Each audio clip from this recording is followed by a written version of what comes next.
नमस्कार मेरे प्यारे बच्चों। आज पुनः हिंदी द्वितीय प्रश्न पत्र की कक्षा में आपका स्वागत है। पिछली कक्षा में हमने वर्ण विचार के बारे में पढ़ा था। आज हम अपने इस कक्षा में शब्द विचार के बारे में पढ़ेंगे। पाठ 3 शब्द विचार।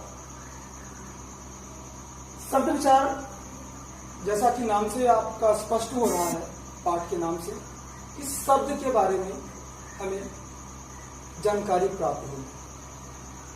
शब्दों के भेद, शब्दों के प्रकार, शब्द का निर्माण कैसे और किस तरह से होता है।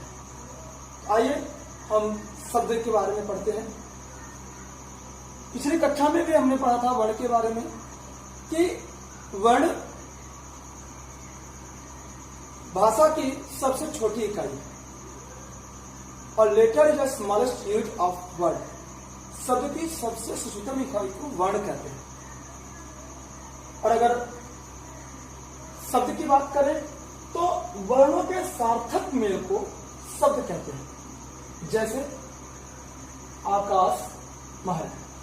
शब्द अगर हम परिभाषा को देखें तो वर्णों के सार्थक मेल को, ऐसे तो हम ढेर सारे शब्द हैं, कुछ भी कई वर्णों को मिलाकर हम बोल सकते हैं, परंतु सार्थक, सार्थक, स माने सहित, अर्थक माने अर्थ के साथ, तो अर्थ के साथ जो मेल हो वर्णों का, उसे हम शब्द कहते हैं। जैसे आकाश, आकाश शब्द है। अगर तो ये आकाश का जैसे ही हम नाम लेंगे तैसे हमारे दिमाग में एक उस वस्तु, उस स्थान, उस स्थिति का एक प्रतिदर्श हमारे दिमाग में तुरंत उत्पन्न हो जाता है जिस शब्द का हम नाम लेते हैं। लेकिन कब? जब वो अर्थ के साथ, जब वो निरर्थक होगा तो समझ में नहीं आएगा कि हमने बोला क्या। अगर यही हम सका आ बोले तो सका आ, एक बार अगर मैं बोलूं और आप सुने तो एक बार आप सुनते रहेंगे सर मैं क्या कहा। अगर मैं बोलूं आकाश तो आपका दिमाग तुरंत आकाश के ऊपर पहुंच जाएगा कि उसका ऐसा प्रतिदर्श होता है, ऐसा प्रचित्र होता है। अगर शब्द का डिफिनेशन अगर हम इंग्लिश में कहें तो a word is a group. अगर हम शब्द की परिभाषा इंग्लिश में कहें तो वर्णों के सार्थक मेल को शब्द कहते हैं। अगर इसे हम इंग्लिश में बोलेंगे तो कहेंगे कि अ ग्रुप ऑफ लेटर्स, तो उसे हम वर्ड कहेंगे, यानी वर्णों का एक समूह।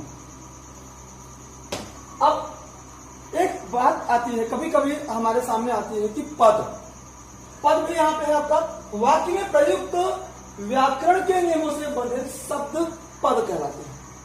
याद रखिएगा कि शब्द और पद में बहुत अधिक अंतर नहीं होता, कुछ समझने का ही अंतर है कि वाक्य में प्रयुक्त व्याकरण के नियमों से बंधे शब्द पद कहलाते हैं। अगर कोई शब्द है वो व्याकरण के नियमों से बंध करके वाक्य बन जाए तब वही शब्द पद कहलाएंगे, परंतु अगर वो व्याकरण के नियमों से न बंध करके स्वतंत्र रूप में है तो उन्हें हम पद नहीं कहेंगे, फिर उन्हें हम शब्द ही कहेंगे। जैसे मोहन, राजीव, बाजार। अब हमने कहा मोहन ये शब्द हो गया, राजीव एक नाम हो गया, शब्द हुआ, बाजार ये भी एक नाम हुआ, शब्द हुआ। परंतु जब हम कहेंगे कि मोहन और राजीव बाजार जाते हैं तो अब इसमें ये पद बन गया।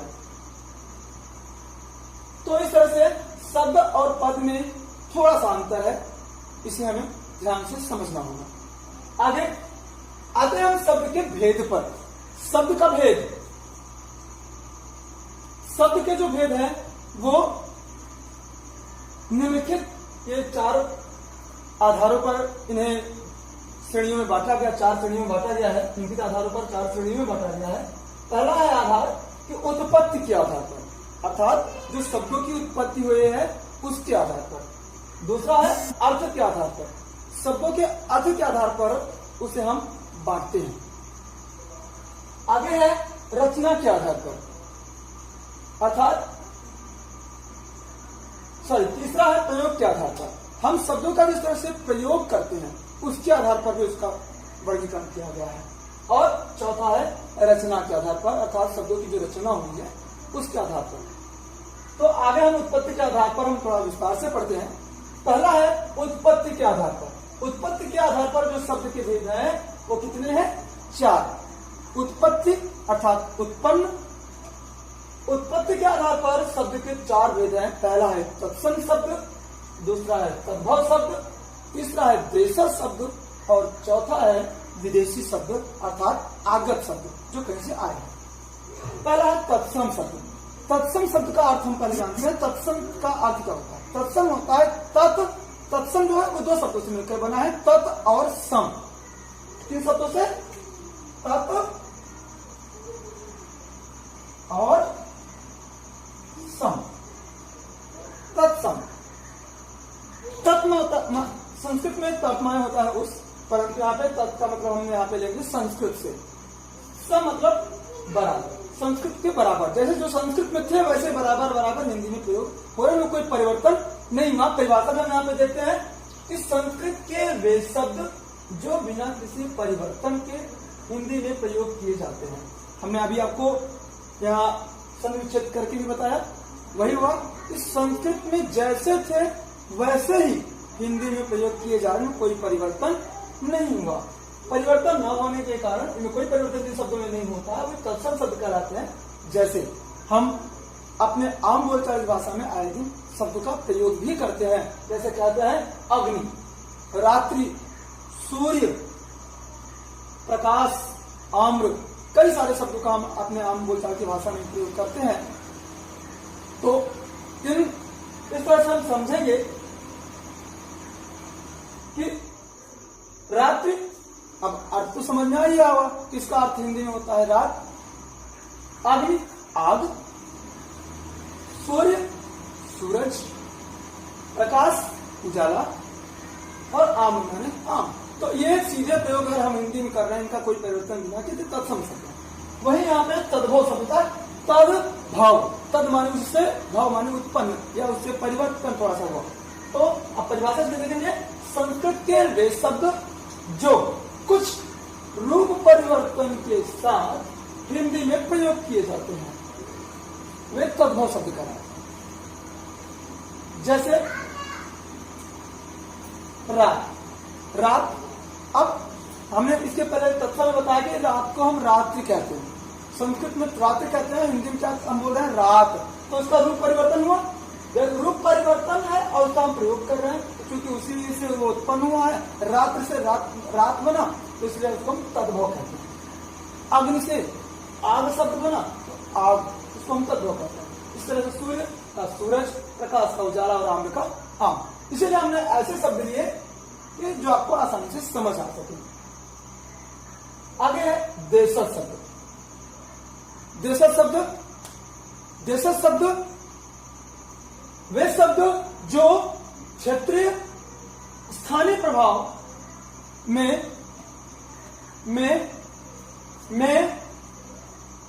प्रचलन के कारण हिंदी में आ गए हैं, देशज शब्द कहलाते हैं। जैसे तोन, पगड़ी, झुग्गी आदि वे शब्द जो क्षेत्रीय स्थानीय प्रभाव से प्रचलन के कारण हिंदी में आ गए हैं, देशज शब्द कहलाते हैं। जैसे तोन, पगड़ी, झुग्गी आदि शब्द जो क्षेत्रीय स्थानीय प्रभाव में प्रचलन के कारण हिंदी में आ गए हैं, देशज शब्द कहलाते हैं। जैसे तोन, पगड़ी, झुग्गी आदि। अब यहाँ पे इस परिभाषा को हम थोड़ा समझेंगे कि ऐसे शब्द जो स्थान विशेष में है, हिंदी में वो कोई व्याकरणिक दृष्टि से वो सही नहीं है, परंतु स्थानीय जो स्थानीय है, जो वहां पे क्षेत्रीय है, वो शब्द अधिक प्रभाव के कारण वो प्रचलन में आ गए, उनका कोई सटीक शब्द नहीं मिला तो उसे हम प्रचलन में आ गया। वो यूं का यूं जैसे ही था वैसे प्रयोग कर रहे हैं हिंदी में, वे देशज शब्द कहलाते हैं। जैसे तोन, तोन शब्द जहां तक अगर हम जैसे तोन शब्द बोलते हैं उसे हम पेट से उसका हमारे दिमाग में अर्थ आ जाता है, लेकिन कौन सा पेट जो थोड़ा सा बाहर निकला। तो यहाँ पे समझने की बात है, जैसे हम टोन का नाम लेते हैं हमारा ध्यान उधर जाता है, लेकिन क्या उसे हम पेट कहेंगे? नहीं, क्योंकि वो बढ़ा हुआ पेट होता है, तो टोन शब्द उसे कहा जाता है। तो ये देशज शब्द बन गया। पगड़ी, पगड़ी भी सिर में बांधने के लिए जो हम जिस प्रधान का प्रयोग करते हैं हम पगड़ी कहते हैं। तो अब यहाँ पे पगड़ी भी आपका एक देशज शब्द है। झुग्गी, जैसे हमने झुग्गी का नाम लिया, एक झोपड़ी, एक टेंट से बने तंबू का प्रयोग आ जाता है, तो वो आता है हमारा इस विदेशी शब्द आता है। विदेशी शब्द ऐसे शब्द जो विदेशियों के संपर्क से हिंदी में आकर प्रचलन के कारण प्रयोग में आने लगे, वे विदेशी शब्द आगे से दिख जाते हैं। हमारे देश में आप भी जानते हैं, आपने हिस्ट्री पढ़ी होगी कि हमारे देश में कई सारे देश के लोग आए, विदेशी लोग आए। कोई तुर्की, कोई फ्रांसीसी, कोई चीनी, कोई अंग्रेज, कई सारे देशों के लोग आए। तो वो आए और वहां पे भाषा का आदान प्रदान हुआ, तो वो कुछ ऐसे शब्दों का प्रयोग किए जिनका प्रयोग हम धीरे धीरे अपने प्रचलन में ले लिए हिंदी में। तो अब वो आज ज्यों का त्यों आज भी हमारे उसी भाषा में वो वैसे ही चल रहे हैं। तो उन शब्दों को हम विदेशी शब्द या आगत शब्द कहते हैं। जैसे स्टेशन, आज भी स्टेशन अगर हम कहें कि रेल अड्डा, तो थोड़ा सा अटपटा सा लगेगा। या रेल शब्द भी एक विदेशी शब्द है, आगत शब्द है। तो एक सटीक न मिलने के कारण या ये कहीं प्रचलन में न आने के कारण हम उसे उसी नाम से आज भी प्रयोग कर रहे हैं। Rail, station, car, appeal, pen, दरबार आदि। इसके बाद ये विदेशी शब्दों के बाद, जैसा कि हमने बात किया था कि शब्द भेद के आधार पर इसके 4 आधारों के आधार पर 4 श्रेणियां हैं। तो पहला दूसरा है अर्थ के आधार पर शब्द के भेद, जिसमें उसके भी 4 प्रकार हैं। पर्यायवाची शब्द, विलोम शब्द, एकार्थी शब्द और अनेकार्थी शब्द। पर्यायवाची शब्द में समान अर्थ देने वाले शब्दों को पर्यायवाची शब्द कहा जाता है, अर्थात एक ही अर्थ हो लेकिन शब्द अलग अलग हो, तो उन शब्दों को हम पर्यायवाची शब्द कहेंगे।